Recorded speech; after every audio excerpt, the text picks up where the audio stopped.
महोदय, मैं कल्पना में आपको हजारों साल पहले ले जाना चाहता हूं, जब हमारा वैदिक युग में हमारा शिक्षा व्यवस्था जो आज सारे विश्व में सर्वोत्कृष्ट माना जाता है। मैंने सुन रहा था, एक माननीय सदस्य बोल रहे थे प्रतापगढ़ से कि किसी को पढ़ने का अधिकार नहीं था, कुछ लिमिटेड लोगों का था। ये एक अपवाद है। द्रोणाचार्य ने अंगुली काट लिया, ये इसको हम पाप मानते हैं, लेकिन सार्वजनिक स्थिति ऐसा नहीं था। बाजार में कोई 5 पैर वाला गाय देखने से प्रबंध में गाय का 5 पैर लिखा नहीं जाता है। गार्गी, मैत्रेयी, विश्ववारा, अपाला, घोषा, ऐसा ब्रह्मवादिनी ऋषिका उस समय में निकले थे। अरे नारी शिक्षा भी था, हरेक जातियों में शिक्षा था। शिल्प शास्त्र, कला, साहित्य, विज्ञान, दर्शन, ज्योतिर्विद्या, चिकित्सा विद्या, युद्ध शास्त्र, महाकाश विज्ञान, अणुविज्ञान, यांत्रिकी, ऋतु विज्ञान, सारे विषयों में हमारे देश में ज्ञान विज्ञान का आविष्कार हुआ था। और गणित, अनुमान किया जाए, अगर जीरो का, शून्य का आविष्कार नहीं होता भारत में तो गणित कितना असहाय हो जाता। आज ज्यामिति, त्रिकोणमिति सब भारत से निकला है। सर, हमारा वैदिक शिक्षा प्रणाली का विशेषत्व क्या था? आज तो हम गरीबों के लिए स्टडी लोन की, स्कॉलरशिप की बात करते हैं, लेकिन उस जमाने में गरीब हो या अमीर हो, राजपुत्र हो या भिखारी हो, सबको मुफ्त में शिक्षा देने का गारंटी था। और इस गारंटी क्या है? जब यूरोप अमेरिका में कोई एक विद्यालय भी नहीं था, इस देश में गांव-गांव में, बनारण्य में आरण्यक विश्वविद्यालय था। नालंदा, तक्षशिला, उज्जैनी, कुरुक्षेत्र, पुष्पगिरी जैसा जगत विख्यात विश्वविद्यालय हमारे देश में था। और सारे विश्व से विद्यार्थी लोग आकर के यह विद्या अध्ययन करते थे। सर, इसमें fooding free, lodging free, clothing free, education free, ऐसी व्यवस्था था हमारे देश में जो आज किसी देश में भी नहीं है। अरण्य में प्रकृति निवास, प्रकृति के साथ तादात्म्य के कारण लव फॉर नेचर डेवलप करता था। आज कितनी निर्दयता से, क्रूरता से, निष्ठुरता से, बेदर्दी से पेड़ों को काटते हैं, ग्लोबल वार्मिंग को बढ़ाते हैं, लेकिन उस समय में ऐसा था। और आधुनिक काल में 2 महात्माओं ने, एक बंगाल में महात्मा रविंद्रनाथ टैगोर और एक उड़ीसा में हमारा पुण्यात्मा गोपबंधु दास, ये वन विद्यालय का प्रारंभ किया, जब प्रकृति के साथ बैठ करके पेड़ों के नीचे शिक्षा लाभ। आज भी विश्व भारती में ये व्यवस्था है। सर, प्रकृति के परिवेश में मन की एकाग्रता सिद्ध होता है। शिक्षा के लिए पहली आवश्यकता है श्रद्धा और एकाग्रता। आज ये यंत्रित सभ्यता में एकाग्रता विच्छिन्न हो गया है, और एकाग्रता ही सकल ज्ञान लाभ का आधार है। उस विद्यालय में सबको समान अपॉर्चुनिटी था, equal opportunity for all, equal treatment for all. That is the speciality of our education. Sir, हमारा करिकुलम क्या था? मैंने बोल दिया, इस सारे विषय में था। और इसके अतिरिक्त कृषि, कुटीर शिल्प, गणित, व्याकरण सब था मिल करके। सो इसमें जो निकलता है वो कभी नौकरी के लिए, भीख मांगने के लिए किसी के द्वार पर नहीं जाता है। सर, आज हम सगर्व में बोलते हैं Adam Smith, father of modern economics, माकियावेली, father of modern political science, लेकिन हम कौटिल्य का अर्थशास्त्र को समझने की ताकत नहीं रखते हैं, जो वास्तव में दुनिया में अर्थ तत्व का ज्ञान विज्ञान सारा दुनिया को प्रदान करता है। हम इसका ताकत नहीं रखते, क्योंकि संस्कृत भाषा के प्रति हमारा विद्वेष और अज्ञानता के कारण इस भाषा पेटिका में आबद्ध इस विषय को हम जानते नहीं। और ऐसा शिक्षण पद्धति से इंटीग्रेटेड ह्यूमन बीइंग आते हैं। इसका उद्देश्य था ट्रांसफॉर्मेशन ऑफ मैन। सर, आज अंग्रेजों ने हमारे देश में जो शिक्षा व्यवस्था प्रवर्तन किया, हमारा मूल शिक्षा व्यवस्था ध्वंस कर दिया। लॉर्ड मैकॉले ने जब इंग्लिश एजुकेशन सिस्टम इधर चालू किया तो ब्रिटेन में हल्ला हो गया, भारतीयों को शिक्षित करता है। उनका पिताजी और सिस्टर उनको चिट्ठी लिखे, चिट्ठी में उन्होंने जो मार्मिक उत्तर दिया, my dear father, I am not educating Indians, India was 100% educated by this time, I am making them fools. My dear father, I am going to introduce such a pattern of education in India by which Indians will be European in taste and Indian will not. And no Hindu will remain a Hindu without the slightest attempt to proselytize 10 years hence. Sir, this was an imperial design of the British people and we fell a prey to it.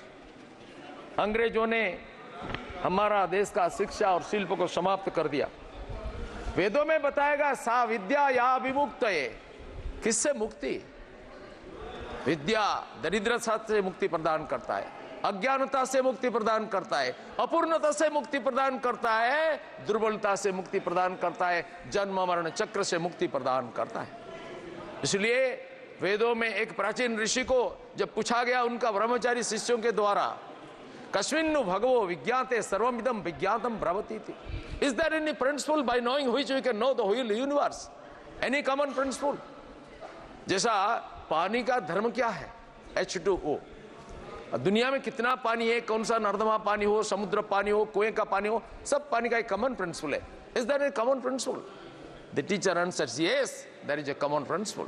द्वे विद्ये वेदितव्ये इतिहासम यद ब्रह्म विदो वदन्ति पराचैव अपराश्च। विज्ञान कहते हैं दुनिया में दो प्रकार का विद्या होता है, एक होता है अपरा, दूसरा होता है परा। हमारा ऋषि लोग पहले साहस करके बताया कि इस दुनिया में जितना ज्ञान विज्ञान हम आहरण करते हैं, इतिहास, गणित, भूगोल, विज्ञान, दर्शन, वेदोपनिषद पर्यंत सब है अपरा विद्या, ordinary science. Then what is परा साइंस? दे से यदक्षरं ब्रह्म विदो, अर्थात जो अक्षर, जो दृश्यमान नहीं होता है, जो सबके अंदर शक्ति रूप में विराजित है, उनको जो ज्ञान प्रदान होता है, इसको हम परा विद्या मानते हैं। Sir, education draws out this potentiality in human being. What is education? Education is not book learning just. Swami Vivekananda कहते हैं, what is education? Is it book learning? No. Is it diverse knowledge? Not even that. The training by which the current and expression of will are brought under control and becomes fruitful is called education. Because our current and expression are not brought under control, we say something nonsense sometimes. So we have to be educated, means our mind has to be educated. He says education is the manifestation of perfection already in man, and education is not the amount of information that is put into your brain and runs riot undigested all your life. How undigested? Sir, हमने इस house में सुनते हैं, देखते हैं circus party चलता है, कोई संविधान को पकड़ करके आते हैं, जिसका संविधान उनका जीवन का स्पंदन है, ऐसा बोलते हैं। सर, मुझे दुख है जो संविधान को तोड़ मरोड़ करके अपमानित किया जिंदगी भर, वो संविधान को पकड़ करके आते हैं। Even devils can quote scripture for their own purpose. Sir, मैं पूछना चाहता हूं, जो आज गणतंत्र की बात करते हैं, जो सांप्रदायिकता की बात करते हैं, धर्मनिरपेक्षता की बात करते हैं, मैं पूछना चाहता हूं, हिंदुस्तान को विभाजित किसने किया?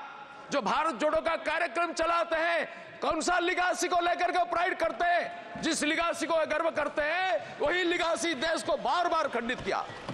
सर, हमने कभी नहीं बोला था, एक माननीय सदस्य ने बोला हम मुगल हैं, मुगलों जो आए थे, क्या क्या मुगलों को तो उखाड़ नहीं फेंक सकते। सर, जो इस देश का विदेशी आक्रांत के साथ अपना तादात्म्य संबंध स्थापित करता है, इस देश का नहीं है। मैं साहसपूर्वक कहता हूं, हम रहीम और रस खान को सम्मान करते हैं, पैर पूजा करते हैं, लेकिन आक्रांता बाबर और तैमूर लंग नादिर शाह को हम बर्दाश्त नहीं करेंगे, उनके औलादों को भी बर्दाश्त नहीं करेंगे। सर, मुझे तो प्रारंभ ही हुआ है। सर मनोहर, सर, मैं कहना चाहता हूं, विवेकानंद स्वामी ने बोला, we want that education by which character is found, strength of mind is increased, intellect is expanded, and by which one can stand on one's own feet. Sir, अपना पैरों पर खड़ा होने के लिए इस बजट में बहुत सारा व्यवस्था है, नेशनल एजुकेशन पॉलिसी में व्यवस्था है। जिन्होंने इस देश को लंबा समय तक शासन किया, शिक्षा व्यवस्था में कोई संस्कार करने का कोशिश नहीं किया, स्वप्न भी नहीं देखा, कोई विजन नहीं था। माननीय मोदी जी का विजन है, मिशन है, सपना है। सपना क्या है? अब्दुल कलाम ने बोला कि सपना वो नहीं होता है जो रात में सोते हुए देखते हो, सपने वो होते हैं जो तुमको दिन और रात में सोने नहीं देता है। ऐसा पागल देशभक्त माननीय नरेंद्र मोदी जी ने जो सपना देखा, ये न्यू एजुकेशन पॉलिसी में आया। सर, धन्यवाद। Our universities for more than 50 years took it for granted that remembrance is the only criterion of knowledge.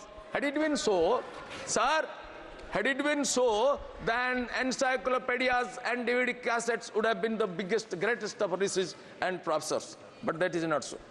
The inner perfection is to be drawn out, and we cannot reach perfection because we are already perfect. That is to be discovered. Sir, I remember one incident. Newton, he was a big scientist. He was walking on the road. He saw the apple was falling. He asked to himself, why the apple is falling? Why it is not going upward, downward? Why it is not going southward, northward, eastward, westward?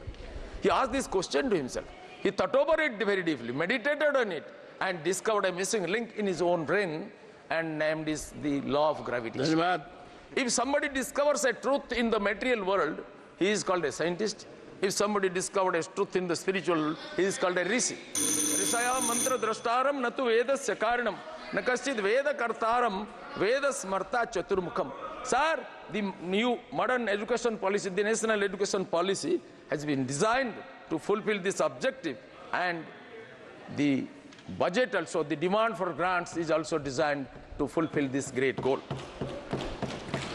Sir, Swami Vivekananda says, what we say learning is in strict psychological sense what we discover. But this discovery was thrown out of Congress administration. Sir, so they were only getting by heart. That was the method of their teaching. We spent so much energy in processing crude energies, coal, petroleum, and drought, saccharine, radium, all that. But we never spent so much of money during Congress period in processing human energy. And education is nothing but processing of human energy. What is the limitation? Sky is the limitation. Infinite potentiality, tremendous possibility is within every human being. This has been recognized in this national education policy. Modi ji revolutionized this idea, sir. A nation is not great and good because its parliament is next and back. A nation is great and good because its people are great and good. Man with integrity. अंग अंग में बल विक्रम भरा तेजस्वी ओजस्वी चरित्रवान देशभक्त राष्ट्रभक्ति में ओतप्रोत अन्याय का प्रतिकार करने का सामर्थ्यशाली ऐसा संगठित सामर्थ्य का अधिकारी नवयुवक को निर्माण करना ये हमारा नेशनल एजुकेशन पॉलिसी का ध्येय है और इसका आविष्कर्ता है माननीय नरेंद्र मोदी।